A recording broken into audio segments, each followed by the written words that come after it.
மகே நம்ம என்ன செய்ய ரசம் செய்ய போறோம்.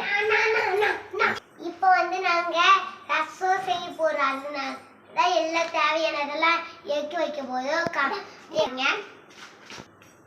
ஓகே, நம்ம மண்பானை ரசத்துக்கு ரெடி, சூடாகிட்டு இருக்கு. இங்கே பாருங்க, தக்காளி, இது வந்து வெள்ளைப்பூடு, நல்ல மிளகு, கொஞ்சம் கொத்தமல்லி இலை, அதுக்கப்புறம் உப்பு, இது புளி ஊற போட்டு வச்சுருக்கு.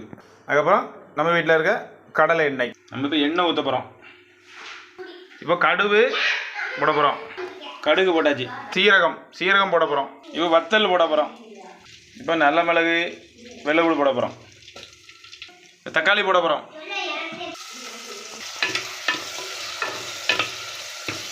புளியை கரைச்சிக்கிடணும் நல்லா. இப்போ நல்லா வசங்கிட்டு நல்லா புளியை கரைச்சாச்சு. தேவையான அளவு தண்ணி வச்சுக்கிடணும். இப்போ நம்ம மசாலா போடும். ரசம் ரெடி.